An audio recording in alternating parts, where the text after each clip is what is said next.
বন্ধুরা welcome to my channel. এখন কথা বলবো ভারতীয় ক্রিকেট টিম নিয়ে, যেখানে যথারীতি শুভমন নেই। দক্ষিণ আফ্রিকার বিরুদ্ধে একদিনের সিরিজের দল ঘোষণা করে দিল ভারত।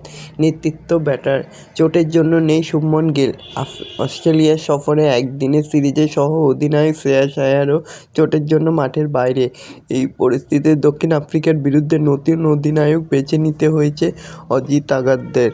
তো বন্ধুরা, এরকমই সব খেলার খবর প্রতিনিয়ত জানতে হলে চ্যানেলটিকে অতি শীঘ্রই লাইক, কমেন্ট, সাবস্ক্রাইব করতে ভুলো না। আর প্রচুর পরিমাণে শেয়ার করে দাও, যাতে ভিডিওটা ভাইরাল হয়ে যায়। আর এরকমই সব খবর পেতে হলে চ্যানেলটিকে অতি শীঘ্রই লাইক, কমেন্ট, সাবস্ক্রাইব করতে ভুলো না। তো বন্ধুরা, দক্ষিণ আফ্রিকা নয়, চোটের জন্য শুভমনকে পাওয়া যাবে না, আগে নিশ্চিত হয়ে গেছিল। অস্ট্রেলিয়া সফরে একদিনের সিরিজের সহ অধিনায়ক হিসাবে শ্রেয়াস আয়ারও মাঠের বাইরে। এই পরিস্থিতিতে একদিনের সিরিজের জন্য নতুন অধিনায়ক বেছে নিতেই হতো অজিত আগারকারদের। টেস্ট সিরিজের প্রত্যাশা অনুযায়ী ফল না হওয়ার কারণে সম্ভবত পরীক্ষার পথে হাঁটলেন না জাতীয় নির্বাচকরা। অভিজ্ঞ রাহুলকেই দেওয়া হলো 15 জনের দলের নেতৃত্বের দায়িত্ব।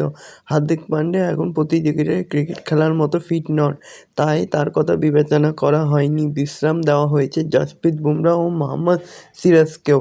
আগামী বছরের টি-20 বিশ্বকাপের জন্য ক্রিকেটারদের খেলাতে চান সহনশীল মাত্রার মধ্যে রাখার সিদ্ধান্ত নিয়েছেন ভারতীয় ক্রিকেট বোর্ডের কর্তারা।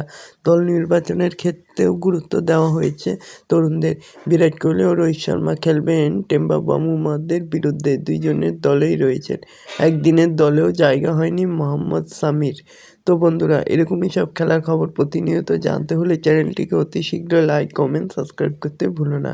তো বন্ধুরা, দক্ষিণ আফ্রিকার বিরুদ্ধে 3 দিনের সিরিজের দল ঘোষণা করা হয়েছে। দলটিতে থাকছে রোহিত শর্মা, যশস্বী জয়সওয়াল, বিরাট কোহলি, তিলক বর্মা, লোকেশ রাহুল, ঋষভ পন্ত, ওয়াশিংটন সুন্দর, রবীন্দ্র জাদেজা, কুলদীপ যাদব, নীতিশ কুমার রেড্ডি, হাসিত রানা, ঋতুরাজ গায়কোয়াড়, প্রসিদ্ধ কৃষ্ণ, হরদীপ সিংহ ও ধ্রুব জুরেল।